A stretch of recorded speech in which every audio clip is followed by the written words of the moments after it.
Hello achievers, welcome to net JRF makers.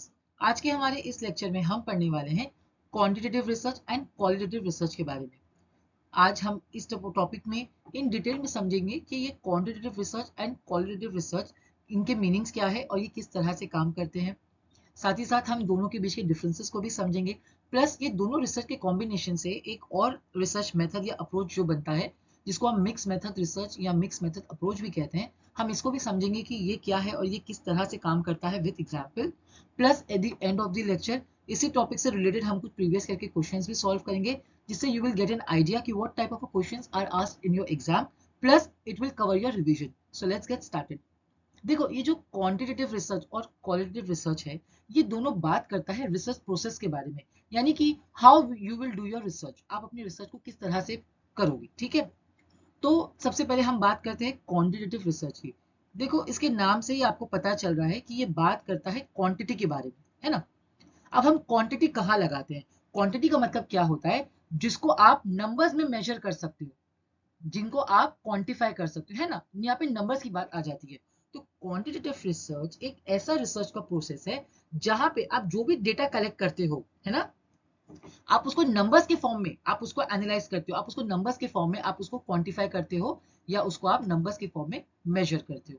ठीक है, अब मैं यहाँ पे आपको विद एग्जाम्पल पूरे इंपॉर्टेंट पॉइंट समझा रही हूँ, उसको आप ध्यान से समझना, तो आपको ये कॉन्सेप्ट बहुत अच्छे से समझ में आ जाएगा।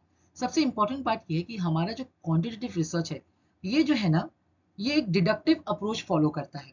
अभी डिडक्टिव अप्रोच क्या होता है, मैंने ऑलरेडी इन डिटेल में इंडक्टिव एंड डिडक्टिव के बारे में मैंने लेक्चर कवर किया है। उसका लिंक मैं आपको नीचे डिस्क्रिप्शन बॉक्स में दे रही हूँ, आप उस लेक्चर को जरूर देखो। आपको उसका मीनिंग समझ में आ जाएगा ना, तो आपके लिए कॉन्सेप्ट समझना बहुत ही ईजी हो जाएगा। मैं अभी आपको यहाँ पे बताती हूँ कि डिडक्टिव अप्रोच होता क्या है। डिडक्टिव अप्रोच में क्या होता है कि हमेशा एक ऑलरेडी थियरी प्रेजेंट होती है, ठीक है, और आप डिडक्टिव अप्रोच के अंदर आप हमेशा हाइपोथेसिस को आप हमेशा हाइपोथेसिस को टेस्ट करते हो, या वेरीफाई करते हो, या आप उसको कंफर्म करते हो। ठीक है, तो ये हमारा जो क्वांटिटेटिव रिसर्च है, ये डिडक्टिव अप्रोच फॉलो करता है, यानी कि यहाँ पे एक ऑलरेडी थियरी प्रेजेंट होती है, ठीक है, आप उस थ्योरी के ऊपर आप एक हाइपोथेसिस बनाते हो, ठीक है, एक हाइपोथेसिस क्रिएट करते हो, और आप अपने इस पूरे रिसर्च प्रोसेस के अंदर, इस पूरे रिसर्च की प्रक्रिया के अंदर, आप अपनी बनाई हुई हाइपोथेसिस को ही आप टेस्ट करते हो। आप चाहे आप इसको टेस्ट बोलो, चाहे वेरीफाई बोलो, चाहे कंफर्म बोलो। ठीक है, तो आप पूरे अपने रिसर्च की इस प्रक्रिया के अंदर आपने जो हाइपोथेसिस बनाई है, आप उसी को टेस्ट करते हो, या वेरीफाई या कंफर्म करते हो।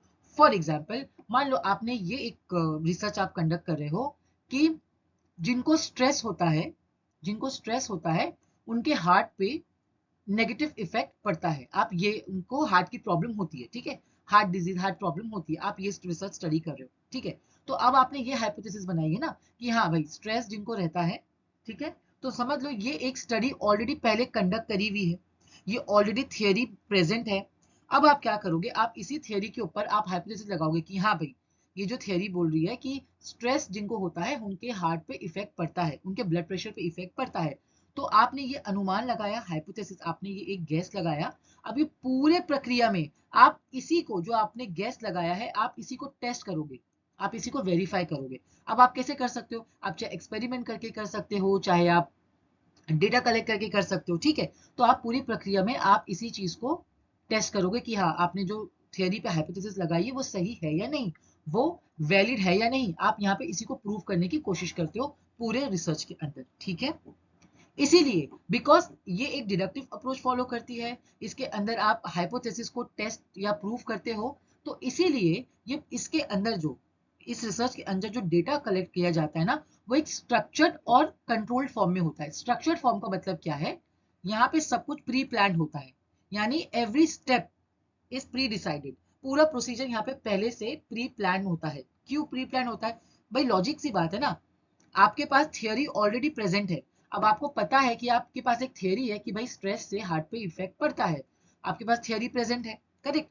तो आप जो भी स्ट्रक्चर बनाओगे अपने रिसर्च कंडक्ट करने का, तो आप उसको ऑलरेडी पूरा प्री प्लान करके बनाओगे ना। एक पूरा एक आप स्ट्रैटेजी पहले ही बना लोगे कि आपको किस तरह से डेटा कलेक्ट करना है, आपको कैसे सैंपल्स कलेक्ट करना है, आप कैसे स्टेप कब कब लोगे। तो इसलिए ये एक स्ट्रक्चर्ड फॉर्मेट होता है। ठीक है, क्योंकि यहाँ पे everything is pre decided, theory already present होती है, आपको उसको सिर्फ प्रूव करना रहता है, इसलिए structure and control format use करता है।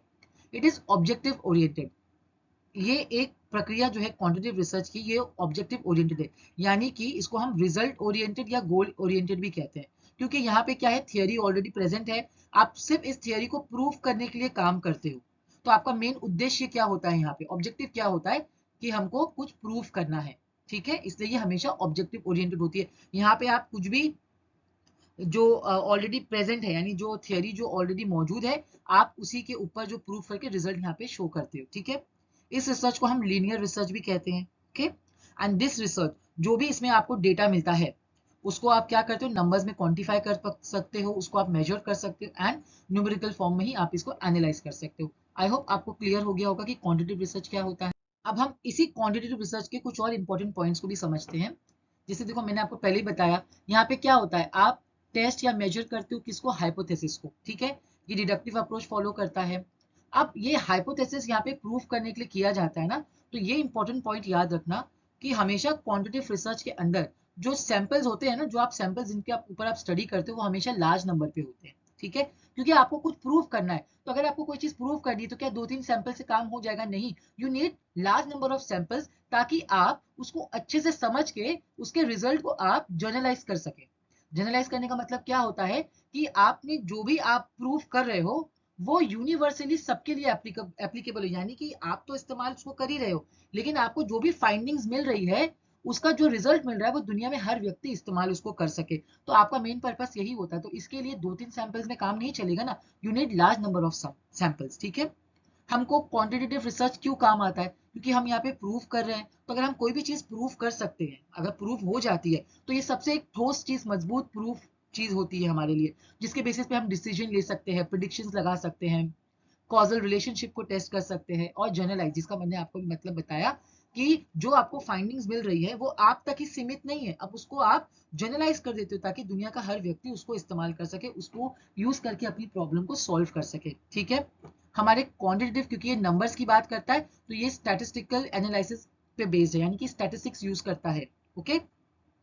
हमारे क्वांटिटेटिव रिसर्च के अंदर हम प्रोबेबिलिटी सैम्पलिंग मेथड यूज करते हैं, जिसको हम रैंडम सैम्पलिंग भी कहते हैं। इसका मतलब क्या होता है कि आप जो भी पॉपुलेशन के ऊपर आप स्टडी कर रहे हो, उसमें each and every unit has equal chance होता है कि वो आपके स्टडी का सैंपल बनेंगे, ठीक है, ओके। तो आपको ये समझ आ गया होगा यहाँ पे। जैसे कि एग्जाम्पल है लॉटरी मेथड। मान लो आप जिनकी पॉपुलेशन भी स्टडी कर रहे हो, आपने सबके नाम की चिट्ठी बनाई। अब चिट्ठी में सबके चांस है ना कि किसी का भी नाम आ सकता है, तो यही हो गया हमारा रैंडम सैम्पलिंग। जिसे हम टॉस उठाते हैं, हेड भी आ सकता है, टेल्स भी आ सकता है, इक्वल चांस होते हैं ना, तो ये हमारा प्रोबेबिलिटी सैम्पलिंग इसी के बारे में बात करता है। सो अब ये जो इंपॉर्टेंट फीचर्स है, ये आपको अच्छे से समझ आ गए होंगे कि क्वांटिटेटिव के इंपॉर्टेंट फीचर्स क्या है। स्ट्रक्चर्ड टूल्स, यानी कि एवरीथिंग इज प्री डिसाइडेड, जो मैंने आपको अभी ही बताया था। डिडक्टिव अप्रोच, यानी ऑलरेडी एक थियरी प्रेजेंट होती है, जिसका मतलब ये है कि एक प्रायर स्टडीज करी गई है, उसकी थ्योरी उठा के आप उसी के ऊपर हाइपोथेसिस लगा के काम करते हो, और पूरी प्रक्रिया में आप इसी हाइपोथेसिस को टेस्ट या वेरीफाई या कंफर्म करते हो। ये जो मैं वापस आपको इसलिए एक्सप्लेन करूँ, क्योंकि ये एक इंपॉर्टेंट टर्म्स है, यानी एक इंपॉर्टेंट जो कॉन्सेप्ट है। अगर आपको ये इसके चीजें याद होगी, तो आपको बहुत अच्छे से क्वांटिटेटिव रिसर्च समझ आ जाएगा। Close ended questions. अब क्लोज एंडेड क्वेश्चंस क्या होते हैं, जैसे कि यहाँ पे जो, क्योंकि सब कुछ प्री डिसाइडेड है, तो यहाँ पे ना, जैसे कि इसका एक बेस्ट एग्जांपल लेती हूँ मैं एमसीक्यूज का।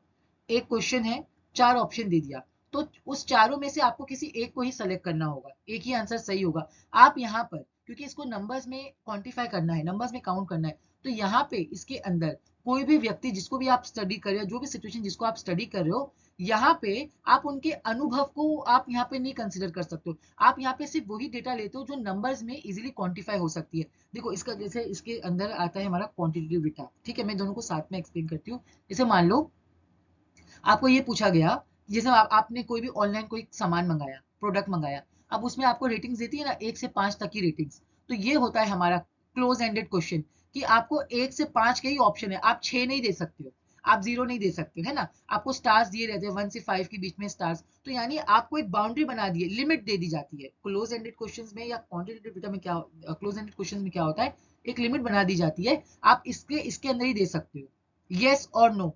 ये भी क्वांटिटेटिव डेटा है, ये भी हमारे क्लोज एंडेड क्वेश्चंस के अंदर आते हैं, जहां पे आपके पास लिमिटेड विकल्प दिए जाते हैं, आपको उसी में से आंसर सेलेक्ट करना होता है, उसके आगे आप नहीं जा सकते, ठीक है। जनरलाइजेशन ऑफ रिजल्ट, ये जो हमने बताया कि जो भी आपको फाइंडिंग्स मिल रही है उसको आप यूनिवर्सली एप्लीकेबल कराना, ठीक है। सो आई होप आपको अच्छे से क्लियर हो गया होगा what is quantitative research. Next अब हम डिस्कस करते हैं क्वालिटेटिव रिसर्च। तो ये क्वालिटेटिव रिसर्च क्या होता है, तो देखो ये आपको इसके नाम से पता चल रहा है, ये बात करता है क्वालिटी के बारे में, है ना। ये रिसर्च बात करता है क्वालिटी के बारे में। अब क्वालिटी की बात अगर आएगी तो क्या यहाँ पे नंबर्स की बात आएगी? नहीं ना, क्योंकि आप किसी की क्वालिटी को क्या नंबर्स में नाप सकते हो? नहीं। तो ये इसलिए हमारे क्वांटिटेटिव से अपोजिट होता है। क्वांटिटेटिव में हम क्या करते हैं, हम जो भी डेटा कलेक्ट करते हैं हम उसको नंबर्स में एनालाइज करते हैं, करेक्ट। लेकिन क्वालिटेटिव में क्या होता है, आप यहाँ पे वो डेटा आप कलेक्ट करते हो, एनालाइज करते हो जो नॉन न्यूमेरिकल होते हैं, ठीक है। यानी यहाँ पे नंबर्स नहीं होता है, यहाँ पे आप क्या करते हो, सबसे इसका इंपॉर्टेंट की वर्ड है, याद रखना, अंडरस्टैंड। आप जिसको भी स्टडी कर रहे हो इस रिसर्च के अंदर, चाहे वो कोई व्यक्ति हो, चाहे वो कोई सिचुएशन हो, आप यहाँ पे इस रिसर्च के अंदर उसको इन डेप्थ जाके अंडरस्टैंड करते हो, इन डेप्थ जाके आप उस सिचुएशन को अंडरस्टैंड करते हो, जिनके बारे में आप स्टडी कर रहे हो उनके ओपिनियन को आप अहमियत देते हो, वैल्यू करते हो उनको, इन डेप्थ जाके उनके एक्सपीरियंसेस को आप समझते हो, ठीक है। तो यहाँ पे ये बात करता है अंडरस्टैंडिंग के बारे में। अब अंडरस्टैंडिंग की बारी है तो नंबर्स में कैसे होगा, आप ये बोल सकते हो क्या, ये आदमी 5% परेशान है, आप बोल सकते हो? ये नहीं ना। अगर आपको कोई बोले कि बताओ ये आदमी को रैंक करो 1 से 5 में, ये कितना ज्यादा परेशान है, तो ये पॉसिबल नहीं है ना। ये क्वांटिटेटिव डेटा में होता है। क्वालिटेटिव के अंदर आप क्वालिटी के बारे में बात करते हो, ठीक है।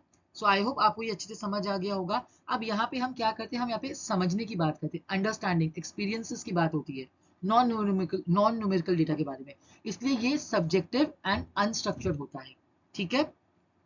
अब सब्जेक्टिव का मतलब क्या होता है कि यहाँ पे आप अनस्ट्रक्चर्ड, यहाँ पे देखो कुछ भी क्या है, प्री प्लान नहीं होता है, यहाँ पे कुछ भी प्री प्लान नहीं होता है। यहाँ पे आप जैसे जैसे रिसर्च कंडक्ट करते जाते हो, आपको जो जो एक्सपीरियंसेस मिलते जाते हैं, जो जो आपको चीजें मिलती जाती है, आप चीजों को कनेक्ट करते जाते हो अपने अनुभव के हिसाब से, ठीक है। आप यहाँ पे कुछ भी ऐसा पहले से स्ट्रक्चर नहीं बनाते कि मुझे यही करना है, ऐसा करना नहीं। आपने रिसर्च करना स्टार्ट कर दिया, आपको जो जो लगेगा कि हाँ भाई ये मेरे लिए बेनिफिशियल है, आप उसको कंसिडर करोगे। आपको लगेगा नहीं ये वर्थ नहीं है, तो आप उस चीज को चेंज करोगे, बदलाव लाओगे, कुछ और चीजों को देखोगे। इसलिए यहाँ पे कुछ भी अनस्ट्रक्चर नहीं होता है, इसीलिए हम इसको ना ओपन एंडेड अप्रोच भी कहते हैं।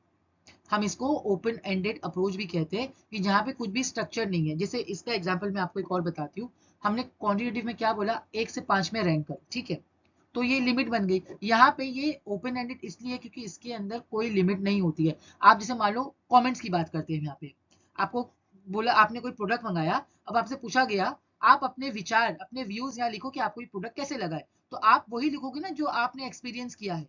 तो ये होता है हमारा ओपन एंडेड, यहाँ पे इंसान खुल के अपने विचार को एक्सप्रेस कर सकता है, अपने व्यूज को एक्सप्रेस कर सकता है, कोई लिमिट नहीं होती है। तो इसका एग्जाम्पल है कॉमेंट। क्वांटिटेटिव का एग्जाम्पल है रैंकिंग, स्टार्स देना, और क्वालिटेटिव का है कमेंट देना, ठीक है। It uses inductive approach. Obvious है, मैंने आपको बोला कि ये क्वांटिटेटिव का अपोजिट है। तो क्वालिटेटिव रिसर्च में क्या होता है, ये एक इंडक्टिव अप्रोच फॉलो करता है। इंडक्टिव अप्रोच क्या होता है, ये मैंने आपको पहले भी पढ़ाया है। इसके अंदर क्या होता है, आप ग्राउंड लेवल से, यानी कि ग्राउंडेड लेवल, एकदम जीरो से, स्क्रैच से आप चीजों को एक्सप्लोर करना स्टार्ट करते हो। आप चीजों को एक्सप्लोर करना स्टार्ट करते हो, इन डेप्थ आप जाके उसको स्टडी करते हो, इन डेप्थ जाके इन डिटेल्स आप फाइंडिंग करते हो, और उस फाइंडिंग को आप जो भी ऑब्जर्वेशन करते हो, इसके अंदर ऑब्जर्वेशन इंपॉर्टेंट है, आप जो भी ऑब्जर्वेशन करते हो फिर देखते हो कि वो पैटर्न किस तरह से रिपीट हो रहा है, देन उसके बेसिस पे आप हाइपोथेसिस बनाते हो, देन आप डेटा कलेक्ट करते हो, और अगर वो चीजें आपको डेटा जो कलेक्ट करके एनालाइज करते हो, उसके बाद आप क्या करते हो, आप चीजों को यहाँ पे जर्नलाइज करते हो, ठीक है। यानी कि आप क्या करते हो, सॉरी, आप यहाँ पे एक थियोरी को डिस्कवर करते हो, okay.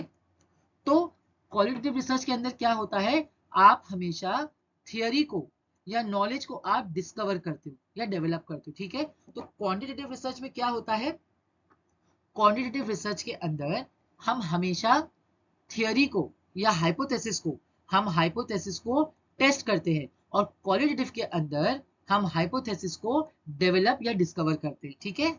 Okay, so I hope आपको यहाँ से अच्छे से क्लियर हो गया होगा कि दोनों का क्या मीनिंग है, दोनों में क्या अंतर।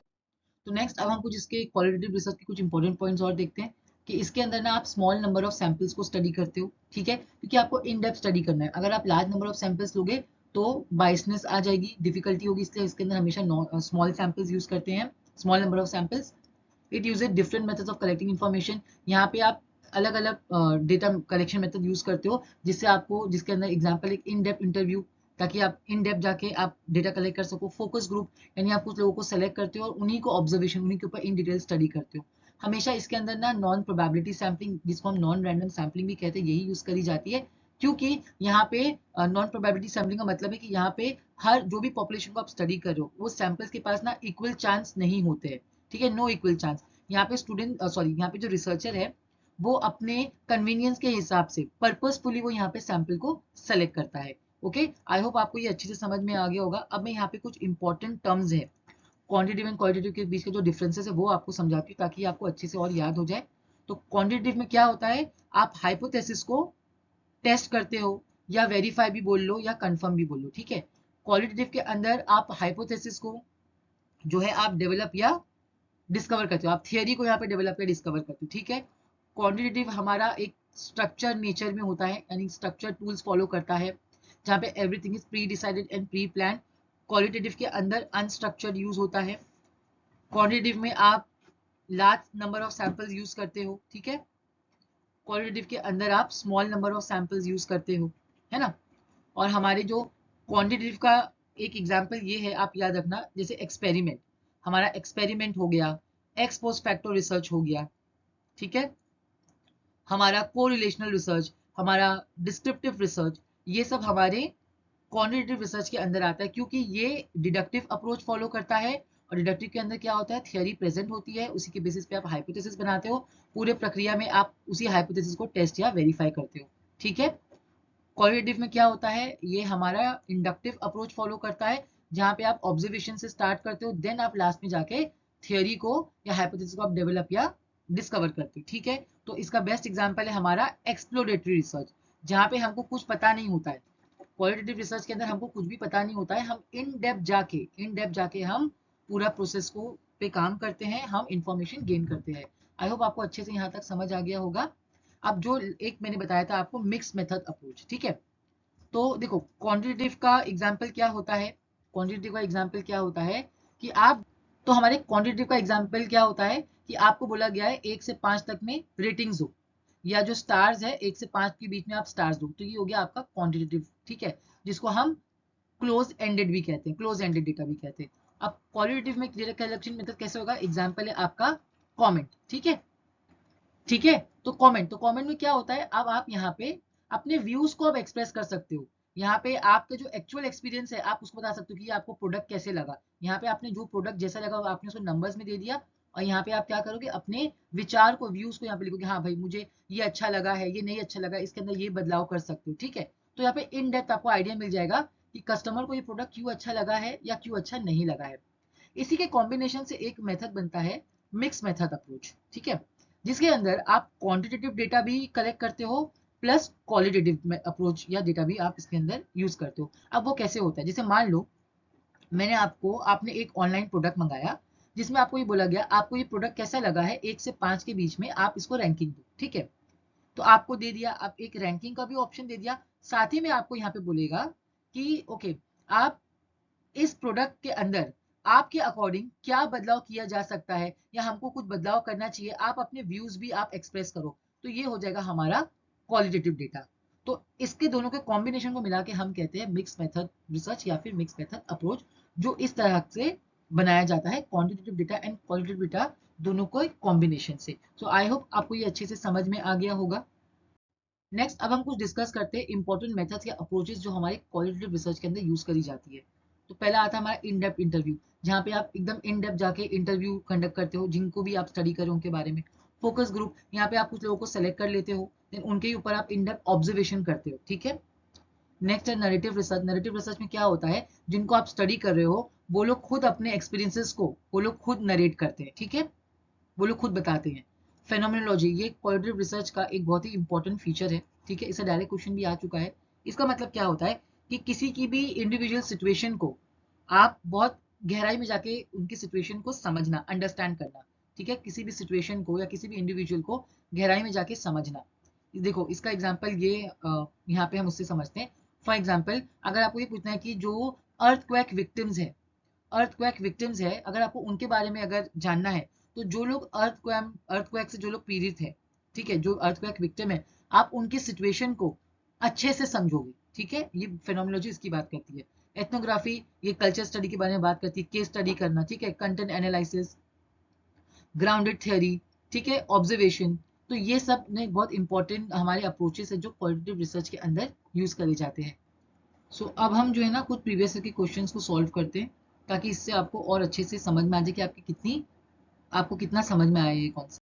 तो हमारा सबसे पहला क्वेश्चन है, qualitative research is without any specific purpose, primarily concerned with in-depth exploration of phenomena, deals with the collection and analysis of numerical data। तो फीचर्स क्या है, ये तो क्वांटिटेटिव का है, तो हमारा correct answer is concern with in depth exploration of phenomena. हमारा सेकंड क्वेश्चन है, which of the following research specifically requires objectivity to discover facts and causes from the data gathered for the purpose. Objectivity की बात आती है, यानी कि किसके बारे में बात कर रहा है, क्वांटिटेटिव रिसर्च के बारे में। And our last question is, research in which the researcher uses the qualitative paradigm for one phase and quantitative paradigm for another phase is known as। यानी यहाँ पे qualitative भी यूज कर रहा है और quantitative भी, तो वो क्या होता है हमारा mix method research. So I hope आपको अच्छे से आज का लेक्चर समझ में आया होगा। अगर आपको लेक्चर पसंद आए इसे लाइक करें, चैनल को सब्सक्राइब करें। Thank you for watching.